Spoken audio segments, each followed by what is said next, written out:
നമസ്കാരം. എല്ലാ മാന്യ പ്രേക്ഷകർക്കും വോയിസ് ഓഫ് ട്രൂത്തിന്റെ ഈ പ്രത്യേക പ്രോഗ്രാമിലേക്ക് സ്വാഗതം.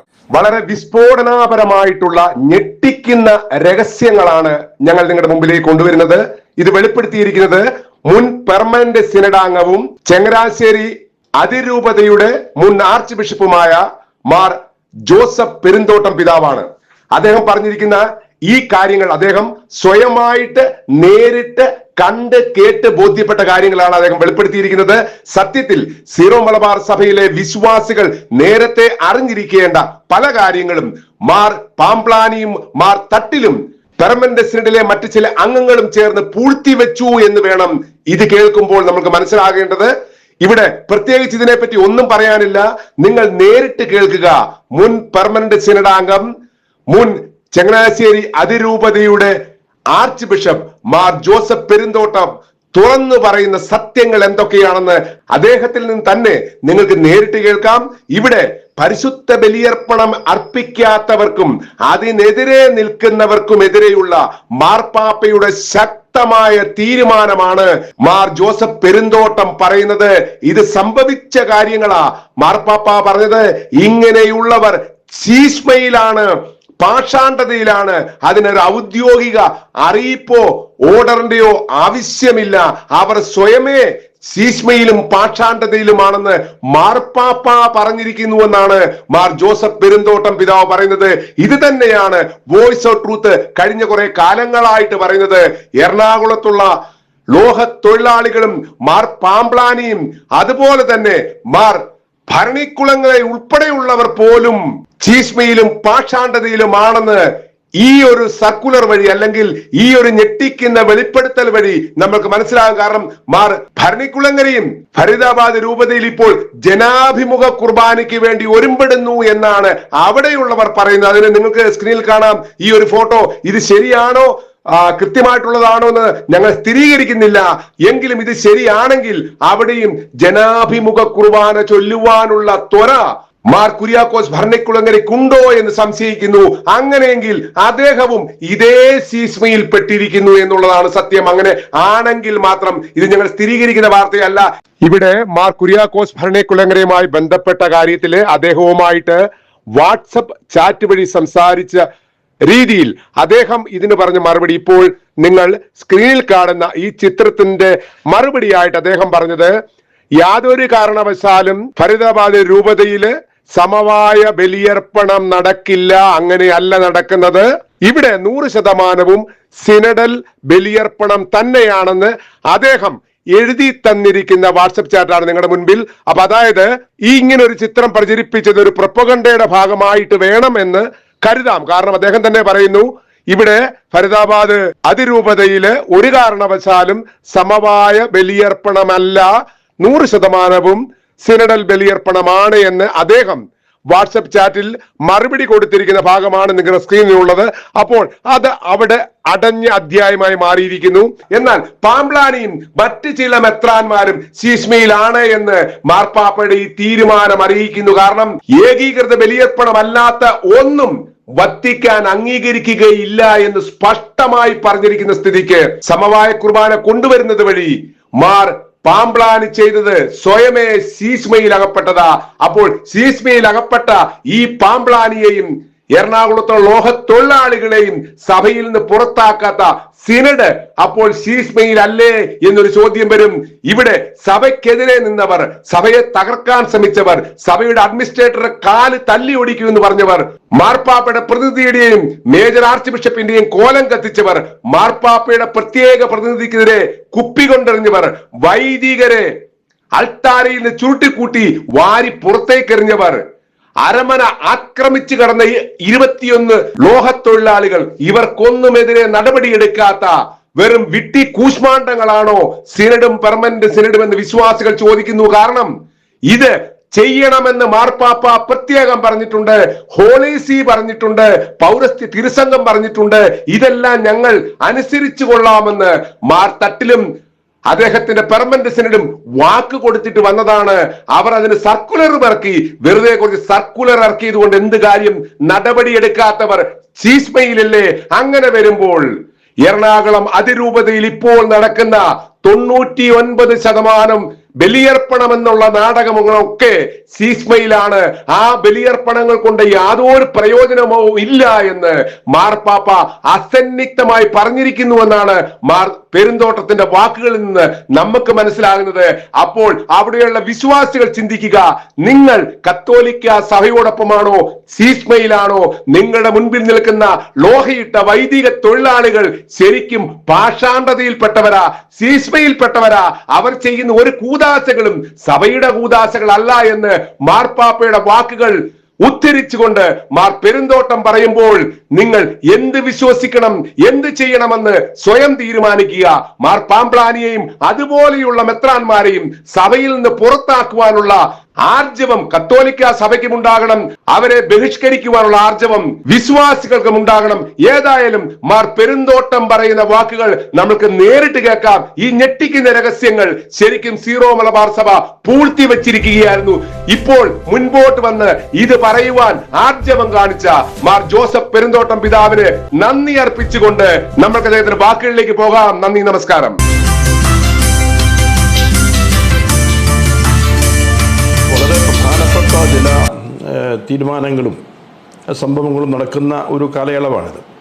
മാർപ്പാപ്പായുടെ വീഡിയോ സന്ദേശത്തിനു ശേഷം നടന്ന പ്രധാനപ്പെട്ട ഒരു സംഭവം മേജർ ആർച്ച് ബിഷപ്പ് മാറി എന്നുള്ളതാണ്. മേജർ ആർച്ച് ബിഷപ്പ് ആലഞ്ചേരി പിതാവ് നേരത്തെ തന്നെ രാജിക്കത്ത് കൊടുത്തിരുന്നു. ആ രാജിക്കത്ത് മാർപ്പാപ്പ സ്വീകരിച്ചു. അങ്ങനെ അത് 2021 ഡിസംബർ 7-ാം തീയതി രാജിക്കത്ത് മാർപ്പാപ്പ സ്വീകരിച്ചു. അങ്ങനെ ആലഞ്ചേരി പിതാവ് സ്വസ്ഥാനത്ത് നിന്ന് ഒഴിഞ്ഞു. പിന്നീട് പുതിയ മേജർ ആർച്ച് ബിഷപ്പിനെ തിരഞ്ഞെടുത്തു, അഭിമന്യ റാഫേൽ തട്ടി പിതാവ്. അങ്ങനെ പുതിയ മേജർ ആർച്ച് ബിഷപ്പിനെ തിരഞ്ഞെടുത്തതിന് ശേഷം സാധാരണഗതിയിൽ മാർപ്പാപ്പയെ കാണുക എന്നുള്ള ഒരു രീതിയുണ്ട്, പതിവുണ്ട്. പ്രത്യേകിച്ച് നമ്മുടെ സഭയിൽ ഈ ആരാധനാക്രമ സംബന്ധമായ പ്രശ്നം നിലനിൽക്കുന്ന സാഹചര്യത്തിൽ ഈ കാര്യങ്ങളെല്ലാം മാർപ്പാപ്പയെ നേരിട്ട് അറിയിക്കുവാനും മാർപ്പാപ്പയുമായിട്ടൊരു കൂടിക്കാഴ്ച നടത്താനും ഒക്കെ ആയിട്ട് മേജർ ആർച്ച് ബിഷപ്പ് മാർപ്പാപ്പയെ കാണാൻ പോയി. അതോടൊപ്പം തന്നെ പെർമനൻറ്റ് സിൻഡിലെ അംഗങ്ങളും ഉണ്ടായിരുന്നു. പെർമനൻറ്റ് സിൻഡിലെ മറ്റംഗങ്ങൾ. ആ ഒരു കൂടിക്കാഴ്ച മാർപ്പാപ്പയുമായിട്ടുള്ള ആ ഒരു കൂടിക്കാഴ്ചയാണ് മറ്റൊരു പ്രധാനപ്പെട്ട സംഭവം. അന്ന് പെർമനൻറ്റ് സിൻഡിലെ അംഗം എന്ന നിലയിൽ ഞാനും ഡെലഗേഷനിൽ ഉണ്ടായിരുന്നു. ഞാൻ മാർപ്പാപ്പ നേരിട്ട് കാണാൻ സാധിച്ചു. മാർപ്പാപ്പ വളരെ വ്യക്തിപരമായിട്ട് സംസാരിച്ചു. മാർപ്പാപ്പ ആ കൂടിക്കാഴ്ചയിൽ പറഞ്ഞ കാര്യം ഇതാണ്. വളരെ പേഴ്സണലായിട്ടുള്ളൊരു കൂടിക്കാഴ്ചയായിരുന്നു. അതായത് മാർപ്പാപ്പായും ഈ പെർമനൻറ്റ് അംഗങ്ങൾ മാത്രം ആയിട്ട് ഒരു ടേബിളിൻ്റെ അപ്പുറം ഇരുന്ന് ചർച്ച ചെയ്ത ഒരു കാര്യമാണ്. അതിനകത്ത് മാർപ്പാപ്പ പ്രധാനമായിട്ടും പറഞ്ഞ ഒരു കാര്യം, ഏകീകൃത കുർബാന അർപ്പണം സംബന്ധിച്ചുള്ള സിനഡിൻ്റെ തീരുമാനം എല്ലാവരും അനുസരിക്കണമെന്നും അനുസരിക്കാത്തവർ സഭയുമായുള്ള കൂട്ടായ്മയിൽ നിന്ന് പുറത്താകുന്ന അവസ്ഥയിലാണെന്നും മാർപ്പാപ്പ വ്യക്തമാക്കി. വാസ്തവത്തിൽ ഒരു സീസ്മയിലാണ് അവർ. അത് ഔദ്യോഗികമായിട്ട് പ്രഖ്യാപിക്കപ്പെട്ടിട്ടില്ലെന്നേ ഉള്ളൂ. ആ രീതിയിൽ മാർപ്പാപ്പ സംസാരിക്കുകയുണ്ടായി. അതുകൊണ്ട് അനുസരിക്കണം എന്ന് മാർപ്പാപ്പ ആവർത്തിച്ച് പറയുക.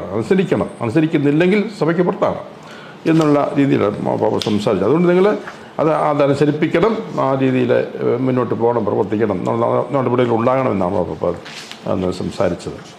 അതിനുശേഷം ഞങ്ങൾ ഈ പെർമനൻറ്റ് അംഗങ്ങളുമായിട്ട് മാത്രം ചർച്ച ചെയ്തതിന് ശേഷം അന്ന് റോമിലുണ്ടായിരുന്ന മറ്റ് ധാരാളം വൈദികരുണ്ട്, പഠിക്കുന്നവരുണ്ട്, ജോലി ചെയ്യുന്നവരുണ്ട്, അതുപോലെ തന്നെ സന്യസ്തരുണ്ട്, മറ്റ് അൽമായ സഹോദരങ്ങളുണ്ട്. ഇങ്ങനെ റോമിലുള്ള ഈ വൈദികരുടെയും സമർപ്പിതരുടെയും അൽമായരുടെയൊക്കെ പ്രതിനിധികളുടെ ഒരു യോഗം കൂടിയുണ്ട്. സാധാരണ വളരെ പ്രധാനപ്പെട്ട സമ്മേളനങ്ങൾ കൂടുന്ന വത്തിക്കാൻ പാലസിലെ കൺസിസ്റ്ററി ഹാളിൽ വെച്ചാണ് ഈ കൂടിക്കാഴ്ച നടന്നത്. അങ്ങനെ ആ ഹോളിൽ നിറച്ച ആൾക്കാരുണ്ടായിരുന്നു. മാർപ്പാപ്പ അന്ന് സംസാരിച്ചു, ഒരു പ്രഭാഷണം നടത്തുകയുണ്ടായി. അതിനകത്ത് മേജർ ആർച്ച് ബിഷപ്പും പെർമനൻറ്റ് അംഗങ്ങളും മറ്റേ ഈ പറഞ്ഞതുപോലെ റോമിലെ ഈ വൈദികരുടെയും ആത്മാരുടെയും സന്യസ്തരുടെ എല്ലാ പ്രതിനിധികളും ഉണ്ടായിരുന്നു. അവരോട് മാർപ്പാപ്പ സംസാരിച്ചു.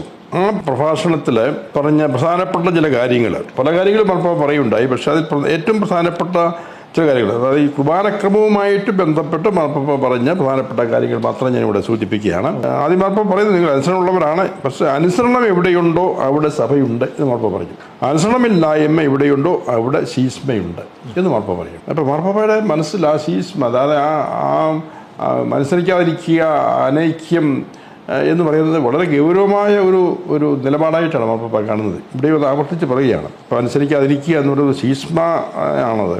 തുടർന്ന് പറയുന്നു, നിങ്ങളുടെ ചരിത്രം അതുല്യവും അമൂല്യവുമാണ്. ദൈവത്തിൻ്റെ വിശുദ്ധ ജനം മുഴുവൻ്റെയും പ്രത്യേക പൈതൃകമാണ്. ജീവിതത്തിൽ ഒഴിച്ചുകൂടാത്ത നിക്ഷേപങ്ങളാണ് പൗരസ്ത്യ സഭാ പാരമ്പര്യങ്ങൾ എന്ന് ഊന്നിപ്പറയുവാൻ ഈ അവസരം ഞാൻ ഉപയോഗിക്കുന്നു എന്നാണ്. അതായത് നമ്മുടെ സഭയുടെ പൗരസ്ത്യ പാരമ്പര്യം എന്ന് പറയുന്നത് അത് ഈ സഭയ്ക്ക് മുഴുവൻ വിലപ്പെട്ടതാണ്, ആഗോള സഭയ്ക്ക് വിലപ്പെട്ടതാണ്, അത് വലിയ നിക്ഷേപമാണ്. അതുകൊണ്ട് അത് ഒരിക്കലും നഷ്ടപ്പെടാൻ പാടില്ല എന്നാണ് മാർപ്പാപ്പ അവിടെ സൂചിപ്പിച്ചത്. അപ്പോൾ നമ്മുടെ ആ കുർബാനയുടെ ആ പാരമ്പര്യവും നമ്മുടെ കുർബാനക്രമവും ആ ആരാധനക്രമവും ഒക്കെ അങ്ങനെയുള്ള നിക്ഷേപങ്ങളാണ്. അതുകൊണ്ട് ആ പാരമ്പര്യങ്ങൾ സംരക്ഷിക്കണമെന്നാണ് മാർപ്പാപ്പ ഉദ്ദേശിക്കുന്നത്. തുടർന്ന് ഇതേക്കുറിച്ച് വീണ്ടും മാർപ്പാപ്പ പറയുന്നു, ഞാൻ നിങ്ങളെ സഹായിക്കാൻ ആഗ്രഹിക്കുന്നു, മറികടക്കാനല്ല. എന്തെന്നാൽ നിങ്ങൾ നേരിടുന്ന വെല്ലുവിളികളെയും സാഹചര്യങ്ങളെയും ശ്രദ്ധാപൂർവ്വം പരിശോധിക്കാൻ മാത്രമല്ല, മേജർ ആർച്ച് ബിഷപ്പിൻ്റെയും സിനഡിൻ്റെയും മാർഗനിർദ്ദേശങ്ങളോട് വിശ്വസ്തത പുലർത്തിക്കൊണ്ട് അവയെ പരിഹരിക്കാൻ ഉത്തരവാദിത്വത്തോടും സുവിശേഷ അനുസാരമായ ധീരതയോടും കൂടി ഉചിതമായ നടപടികളെടുക്കാനും നിങ്ങളുടെ സഭയുടെ സ്വയാധികാര സ്വഭാവം നിങ്ങളെ അധികാരപ്പെടുത്തുന്നു. നിങ്ങൾ അധികാരമുള്ളവരാണ്. അപ്പോൾ നിങ്ങളൊന്ന് അധികാരം ഉപയോഗിക്കണം, നിങ്ങൾ നടപടികളെടുക്കണം. അതായത് ഈ അച്ചടക്കരാഹിത്യമൊക്കെ ഉണ്ടാകുമ്പോൾ നടപടികളെടുക്കണം. അതിന് നിങ്ങൾക്ക് ചുമതലയുണ്ട് നമ്മളിപ്പോൾ ഇവിടെ സൂചിപ്പിക്കുന്നത്. അതാണ് സഭ ആവശ്യപ്പെടുന്നത്. കാരണം പത്രോസിൽ നിന്ന് വേറിട്ട്, മേജർ ആർച്ച് ബിഷപ്പിൽ നിന്ന് വേറിട്ട് ഒരു സഭയില്ല. അപ്പോൾ സഭ പ്രത്യേകിച്ച് എറണാകുളത്തെ മുന്നിൽ കണ്ടുകൊണ്ട് സൂചിപ്പിക്കുകയാണല്ലോ.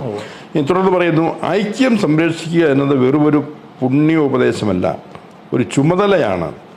അനുസരണ വാഗ്ദാനം ചെയ്തിരിക്കുന്ന വൈദികരെ സംബന്ധിച്ചിടത്തോളം അത് പ്രത്യേകം പ്രസക്തമാണ്. അവരിൽ നിന്ന് വിശ്വാസികൾ സ്നേഹത്തിൻ്റെയും ശാന്തതയുടെയും മാതൃകയാണ് പ്രതീക്ഷിക്കുന്നത്. ഇപ്പം ഇവിടെ എറണാകുളത്തും മറ്റും നടക്കുന്ന ആ ഒരു പ്രതിഷേധ രീതികൾ, വളരെ രൂക്ഷമായ പ്രതികരണങ്ങൾ, യാതൊരു മര്യാദയുമില്ലാതെയുള്ള പ്രതിഷേധങ്ങൾ, ഇതൊക്കെ മാർപ്പാപ്പയുടെ മനസ്സിലുണ്ട്. മാർപ്പാപ്പ ഇതൊക്കെ അറിയുന്നുണ്ടായിരുന്നു. അതിൻ്റെ പശ്ചാത്തലത്തിൽ കൂടിയാണ് മാർപ്പാപ്പ ഇങ്ങനെ സംസാരിക്കുന്നത്. അത് പ്രത്യേകിച്ച് വൈദികർ ഇതുപോലെ പ്രതിഷേധം നടത്തുമ്പോൾ മാർപ്പാപ്പ പോലും ആവശ്യപ്പെട്ടിട്ടും അതിനോടും മറുതലിച്ച് ഇപ്രകാരം പ്രതിഷേധം നടത്തുന്നത് കൊണ്ട് മാർപ്പാപ്പ പ്രത്യേകം ഓർമ്മിപ്പിക്കുകയാണ്, വല്ല തിരുപ്പട്ട സുരക്ഷയിൽ മനസ്സുള്ള വാഗ്ദാനം ചെയ്തിരിക്കുന്നവരാണ്. അങ്ങനെയുള്ള വൈദികരെ പാലിക്കുക, ഈ അനുസരിക്കുക എന്നത് നമ്മുടെ ചുമതലയാണ് എന്ന് മാർപ്പാപ്പ പ്രത്യേകം എടുത്തു പറയുകയാണ്.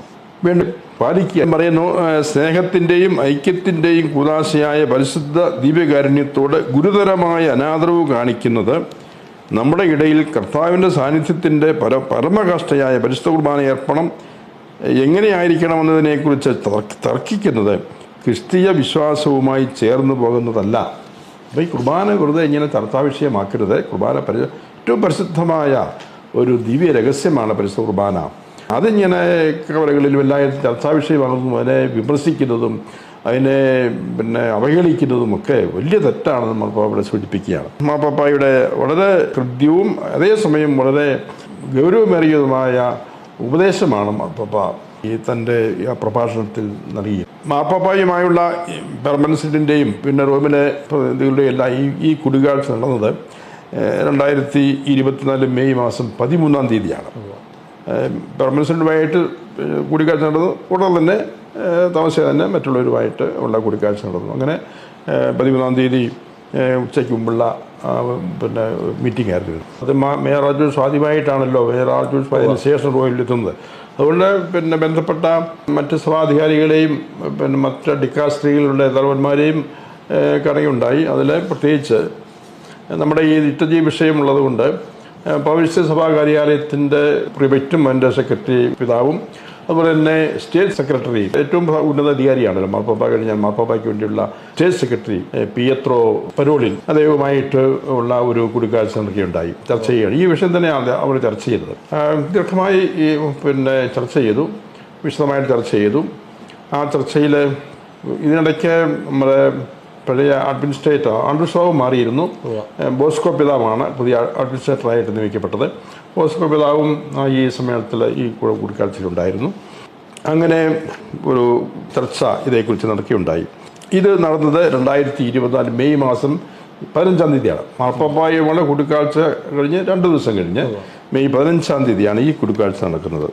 ഈ കൂടിക്കാഴ്ചയിൽ വീണ്ടും വ്യക്തമാക്കിയുണ്ടായി. അതായത് നേരത്തെ പരിശുദ്ധ മാർപ്പാപ്പ അംഗീകരിച്ച സിനഡിൻ്റെ ആ തീരുമാനം പൗരസ്ത്യ സഭാ കാര്യാലയം തന്നെ അംഗീകരിച്ചു.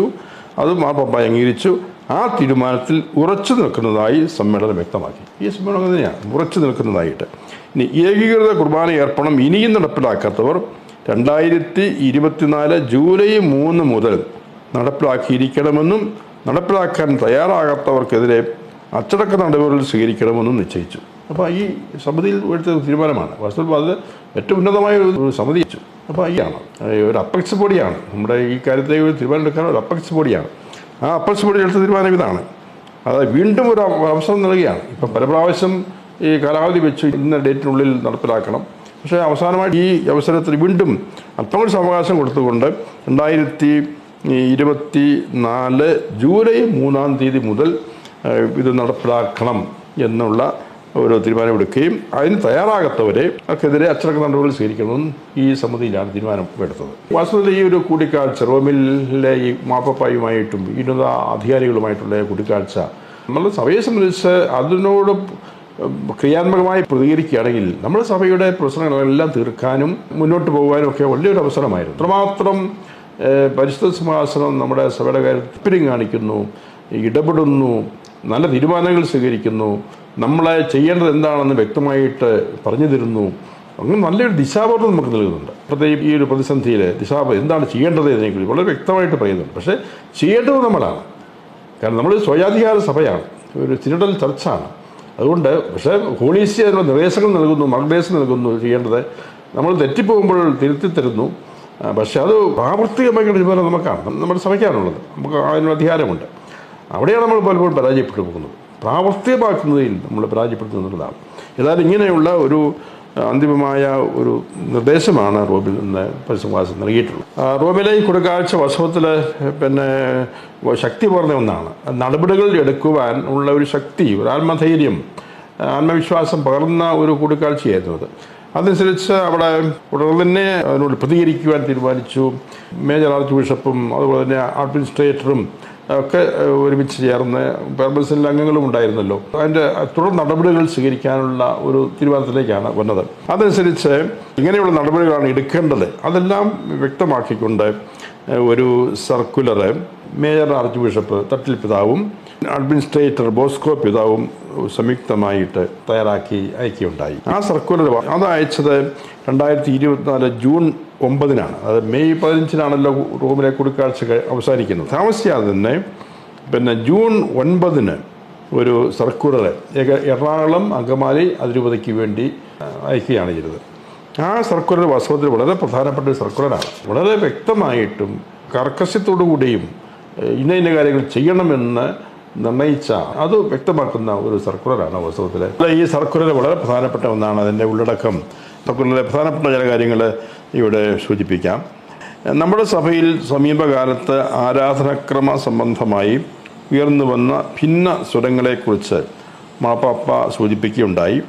2 തവണ എഴുത്തുകൾ വഴിയും 1 തവണ വീഡിയോ സന്ദേശം വഴിയും ഏകീകൃത പരിശുദ്ധ കുർബാന അർപ്പണ രീതി നടപ്പിലാക്കുന്നതിനെക്കുറിച്ച് നൽകിയ വ്യക്തമായ നിർദ്ദേശങ്ങൾ അവഗണിക്കപ്പെട്ടത് പരിശുദ്ധ പിതാവിൻ്റെ പിതൃഹൃദയത്തെ ഏറെ വേദനിപ്പിച്ചിട്ടുണ്ട്. അനുസരണമില്ലാത്തവരുടെ സ്ഥാനം സഭാ കൂട്ടായ്മയ്ക്ക് വെളിയിലാണെന്ന് അർത്ഥശങ്കയ്ക്കിടയില്ലാത്ത വിധം മെത്രാന്മാരുമായുള്ള കൂടിക്കാഴ്ചയിലും തുടർന്ന് നടത്തിയ പ്രസംഗത്തിലും പരിശുദ്ധ പിതാവ് വ്യക്തമാക്കുകയുണ്ടായി. കത്തോലിക്ക സഭയുടെ പരമാധ്യക്ഷനായ മാർപ്പാപ്പായുടെ ഈ വാക്കുകളെ തികഞ്ഞ ഗൗരവത്തോടെ നിങ്ങൾ മനസ്സിലാക്കുകയും അനുസരിക്കുകയും ചെയ്യണമെന്ന് അതിരൂപതയിലെ എല്ലാ വൈദികരോടും സമർപ്പിതരോടും ആത്മായ സഹോദരങ്ങളോടും സ്നേഹപൂർവ്വം ഞങ്ങൾ ഒരിക്കൽ കൂടി അഭ്യർത്ഥിക്കുന്നു. എറണാകുളം അങ്കമാലി അതിരൂപതയ്ക്കുള്ള സർക്കുലറാണ്. വീണ്ടും പറയുന്നു, മേജർ ആർച്ച് ബിഷപ്പിൻ്റെ ഔദ്യോഗിക സന്ദർശനത്തിനിടയിൽ 2024 മെയ് 15 പരിശുദ്ധ പിതാവിൻ്റെ നിർദ്ദേശപ്രകാരം Vatican state secretary cardinal Pietro പരോളിനും പൗരസ്ത്യ സഭകൾക്കായുള്ള കാര്യാലയത്തിൻ്റെ പ്രീഫെക്ട് കർദിനാൾ ക്ലൗദിയോ ഗുജറോത്തിയും പ്രസ്തുത കാര്യാലയത്തിലെ ആർച്ച് ബിഷപ്പ് സെക്രട്ടറി ഉൾപ്പെടെയുള്ളവരും നമ്മുടെ സഭയുടെ പെർമനന്റ് സിനഡ് അംഗങ്ങളും എറണാകുളം അങ്കമാലി അതിരൂപതയുടെ pontifical delegate archbishop Cyril വാസിലും അപ്പസ്തോലിക് അഡ്മിനിസ്ട്രേറ്റർ ബിഷപ്പ് ബോസ്കോ പുത്തൂരും പങ്കെടുത്ത യോഗം പൗരസ്ത്യ സഭകൾക്കായുള്ള കാര്യാലയത്തിൽ ചേരുകയുണ്ടായി.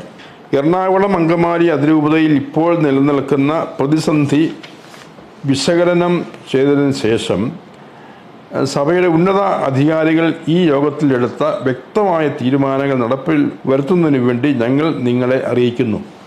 അതായത് ഈ ചർച്ചകളുടെ വെളിച്ചത്തിൽ ചില തീരുമാനങ്ങൾ എടുത്തിട്ടുണ്ട്. ആ തീരുമാനങ്ങൾ ഞങ്ങൾ നിങ്ങളെ അറിയിക്കുന്നു എന്നും പറഞ്ഞുകൊണ്ട് ആ തീരുമാനങ്ങളാണ് പിന്നീട് സർക്കുലറിനകത്ത് കൊടുത്തിരിക്കുന്നത്. ആ തീരുമാനങ്ങളുടെ പ്രസക്തമായ ഭാഗം ഞാൻ ഇവിടെ ശ്രദ്ധയിൽപ്പെടുത്താം. ഒന്നാമത്തെ തീരുമാനം ഇതാണ്: സീറോ മലബാർ സഭയുടെ സീനഡ് തീരുമാനിച്ചതും ശ്ലൈഹിക സിംഹാസനം അംഗീകരിച്ചതും നടപ്പിലാക്കാൻ പരിശുദ്ധ പിതാവ് ഫ്രാൻസിസ് മാർപ്പാപ്പ 2 തവണ കത്തുകളിലൂടെയും 1 തവണ വീഡിയോ സന്ദേശത്തിലൂടെയും നേരിട്ട് ആവശ്യപ്പെട്ടതുമായ ഏകീകൃത കുർബാന അർപ്പണ രീതി സീറോ മലബാർ സഭ മുഴുവനിലും നടപ്പിലാക്കണമെന്ന തീരുമാനത്തിന് യാതൊരു മാറ്റവുമില്ല. രണ്ടാമത്തേത്, പരിശുദ്ധ പിതാവിൻ്റെയും മെത്രാൻ സിനഡിൻ്റെയും മാർഗനിർദ്ദേശങ്ങൾ ബോധപൂർവം ധിക്കരിക്കുന്നത് ശീസ്മയിലേക്ക് വഴി തുറക്കുന്നതിനും അതുവഴി കത്തോലിക്ക കൂട്ടായ്മയിൽ നിന്ന് ബഹിഷ്കരിക്കപ്പെടുന്നതിനും ഇടവരുത്തും. ഫ്രാൻസിസ് മാർപ്പാപ്പ മെയ് 13 പ്രസംഗത്തിൽ പറഞ്ഞതുപോലെ അനുസരണയുള്ളിടത്ത് സഭയുണ്ട്, അനുസരണക്കേടുള്ളിടത്ത് ശീസ്മയുണ്ടാകും. അപ്പോൾ വളരെ വ്യക്തമായിട്ട് തന്നെ മാർപ്പാപ്പയുടെ ആ മനസ്സ് തന്നെയാണ് പിതാവിടെ സൂചിപ്പിക്കുന്നത്. തുടർന്ന് പറയുന്നത് വളരെ ഗൗരവമായ ഒരു കാര്യം തന്നെയാണ്. അതിനാൽ 2021 നവംബർ 28 പ്രാബല്യത്തിൽ വന്ന സീറോ മലബാർ സഭയുടെ നവീകരിച്ച തക്സായിൽ നിർദ്ദേശിച്ചിരിക്കുന്ന പ്രകാരം ഏകീകൃത രീതിയിൽ കുർബാന നിലവിൽ അർപ്പിക്കാത്ത എല്ലാ വൈദികരോടും സീറോ മലബാർ സഭയുടെ മേജർ ആർച്ച് ബിഷപ്പ് എന്ന നിലയിലും എറണാകുളം അങ്കമാലി അതിരൂപതയുടെ അപ്പസ്തോലിക് അഡ്മിനിസ്ട്രേറ്റർ എന്ന നിലയിലും 2024 ജൂലൈ 3 മുതൽ ഏകീകൃത രീതിയിൽ കുർബാന അർപ്പിക്കാൻ ഞങ്ങൾ അന്തിമമായി ആവശ്യപ്പെടുന്നു. ഞങ്ങളുടെ ഈ അന്തിമ നിർദ്ദേശം അനുസരിക്കാതെ ജൂലൈ 3 ശേഷവും ഏകീകൃത രീതിയിൽ നിന്ന് വ്യത്യസ്തമായി പരിശുദ്ധ കുർബാന അർപ്പിക്കുന്ന വൈദികർ കത്തോലിക്ക സഭയുടെ കൂട്ടായ്മയിൽ നിന്ന് പുറത്തുപോയതായി കണക്കാക്കപ്പെടും എന്ന വസ്തുത നിങ്ങളെ ഔദ്യോഗികമായിട്ട് അറിയിക്കുന്നു. വാസ്തവത്തിൽ വളരെ നിർണായകമായ ഒരു പരാമർശമാണ്. അത് ഇനിയും മത്സരിക്കുന്നില്ലെങ്കിൽ പുറത്താക്കപ്പെട്ടതുപോലെ കരുതപ്പെടും എന്ന് തന്നെയാണ് പറഞ്ഞിരിക്കുന്നത്. ഈ വൈദികർക്ക് 2024 ജൂലൈ 4 മുതൽ കത്തോലിക്ക സഭയിൽ പൗരോഹിത്യ ശുശ്രൂഷ നിർവഹിക്കുന്നതിൽ നിന്ന് ഇനി ഒരു മുന്നറിയിപ്പില്ലാതെ വിലക്ക് ഏർപ്പെടുത്തുന്നതാണ്. ഈ തീരുമാനം സീറോ മലബാർ സഭയുടെ പരിശുദ്ധ കുർബാന അർപ്പിക്കുന്ന എല്ലാ വൈദികർക്കും ബാധകമായിരിക്കും. അതായത് എറണാകുളത്തിന് പുറത്തും സീറോ മലബാർ കുർബാന എവിടെയെല്ലാം ആരെല്ലാം അർപ്പിക്കുന്നു അവിടെയെല്ലാം ഇത് ബാധകമായിരിക്കും എന്നുള്ളതാണ്. തുടർന്ന് പറയുന്നത്, ഏകീകൃത രീതിയിൽ കുർബാന അർപ്പിക്കാത്ത വൈദികർ അർപ്പിക്കുന്ന കുർബാനയിലും മറ്റ് തിരുക്കർമ്മങ്ങളിലും ജനങ്ങൾ പങ്കെടുക്കരുത് എന്നുള്ള ഒരു നിർദ്ദേശവും ഇവിടെ പറയുന്നുണ്ട്. അങ്ങനെ പങ്കെടുക്കുന്നത് അത് അസാധുവായിരിക്കും എന്നാണ് പറഞ്ഞിരിക്കുന്നത്. അതുപോലെ തന്നെ ഇങ്ങനെയുള്ള വൈദികർ, ഈ കുർബാന ഏകീകൃത കുർബാന അർപ്പണം നടത്താത്ത വൈദികർ ആസ്വദിക്കുന്ന വിവാഹവും അസാധുവായിരിക്കുമെന്ന് പറയുന്നുണ്ട്. പിന്നെ പരിശുദ്ധ കുർബാന ഏകീകൃത രീതിയിൽ മാത്രം അർപ്പിക്കുന്നതിനുള്ള സന്നദ്ധത രേഖാമൂലം അറിയിക്കുന്നതുവരെ എറണാകുളം അങ്കമാലി അതിരൂപതയിലെ വൈദിക വിദ്യാർത്ഥികൾക്ക് സംസ്ഥാന പട്ടമോ പുരോഹിത പട്ടമോ നൽകുന്നതല്ല. അതും പ്രധാനപ്പെട്ട ഒരു തീരുമാനമാണ്. ഇനി ആത്മായരോടുള്ള ഒരു ആഹ്വാനമാണ്.